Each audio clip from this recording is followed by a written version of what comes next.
आप सभी ने संघ लोक सेवा आयोग यूपीएससी के बारे में ज़रूर सुना होगा। वहीं कई लोग ऐसे भी होते हैं जो सिर्फ यूपीएससी, आईएएस आदि के बारे में ही जानते हैं।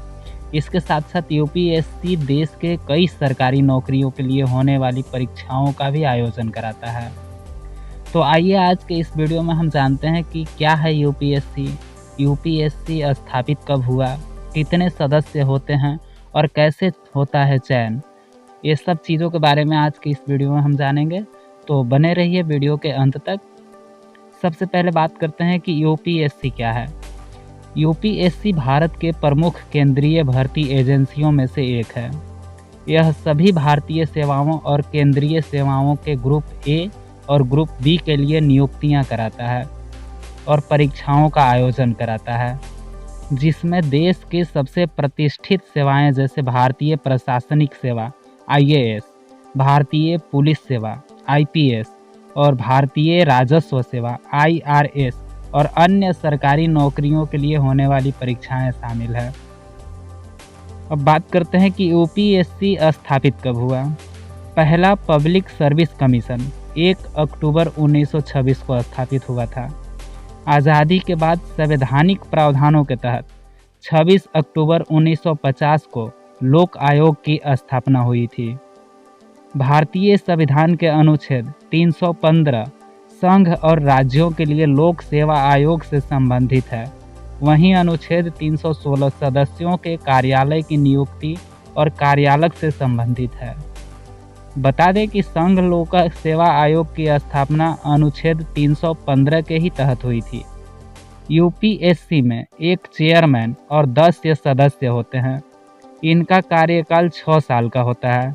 इनकी आयु 65 वर्ष तक चलता है। सदस्यों का चयन देश के राष्ट्रपति द्वारा किया जाता है। कोई भी सदस्य अपने कार्यकाल के बीच अपने पद से राष्ट्रपति को इस्तीफा दे सकता है। यूपीएससी के सदस्य के लिए कम से कम 10 साल तक केंद्रीय या राज्य सेवा में काम किया हुआ हो या सिविल सेवा के पद पर कार्यरत रह चुका हो। अब बात करते हैं आयोग द्वारा आयोजित होने वाली विभिन्न परीक्षाएं।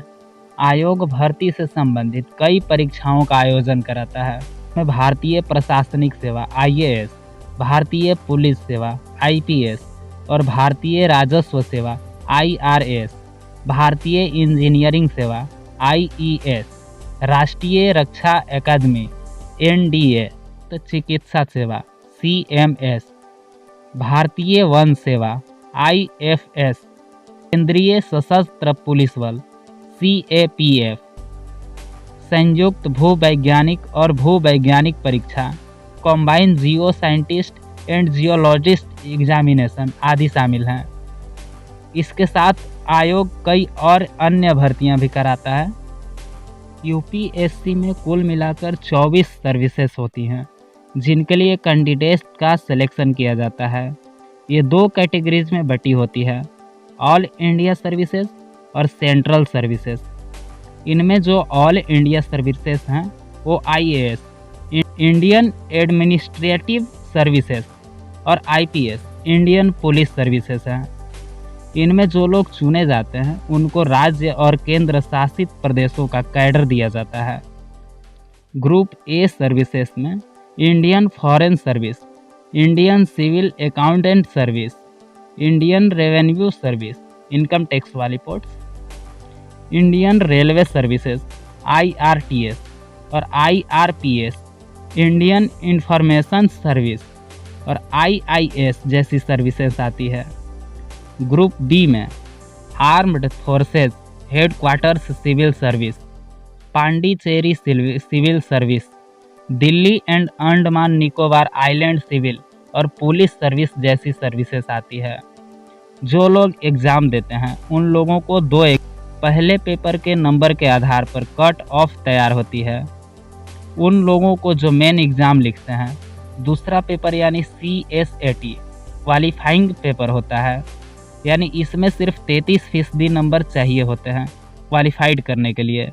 जैसे 200 नंबर का पेपर है तो उसमें आपको 67 नंबर इसमें लाना ज़रूरी है। एक छोटी चीज़ जिसका ध्यान रखना भी ज़रूरी है वो एक ही पहले पेपर में अगर आपने कट ऑफ क्लियर कर लिया है लेकिन सेकेंड पेपर में आप क्वालिफाइड करने लायक नंबर नहीं लाते हैं तो आपको क्लियर नहीं माना जाएगा। ये 2 पेपर एक ही दिन होते हैं, 2 अलग अलग शिफ्ट में। आखिर में ऑप्शनल पेपर होता है जिसमें 2 एग्ज़ाम होते हैं, पेपर 1 और पेपर 2। ये वो सब्जेक्ट होता है जो आप अपने लिए चुनते हैं। हिंदी में इनको वैकल्पिक विषय कहा जाता है। लैंग्वेज पेपर्स को छोड़कर बाकी सभी पेपर्स के नंबर जोड़े जाते हैं और मेरिट लिस्ट तैयार होता है। कुल मिलाकर 27 घंटे का ये एग्ज़ाम आमतौर पर 5 से 7 दिनों में ख़त्म हो जाता है। इसके बाद मेंस एग्ज़ाम का रिज़ल्ट आता है और पर्सनैलिटी टेस्ट होता है जिसे पर्सनल इंटरव्यू भी कहते हैं। उसके नंबर जोड़कर रिजल्ट तैयार होता है। यूपीएससी हर साल वैकेंसी के हिसाब से ही मेंस एग्ज़ाम और इंटरव्यू देने वालों की संख्या तय करता है। जैसे 100 पोस्ट की वैकेंसी है तो तकरीबन इसके 12 से 13 गुना लोग मेन एग्ज़ाम लिखने के लिए चुने जाएंगे, फिर करीब 250 लोग इंटरव्यू के लिए चुने जाएंगे।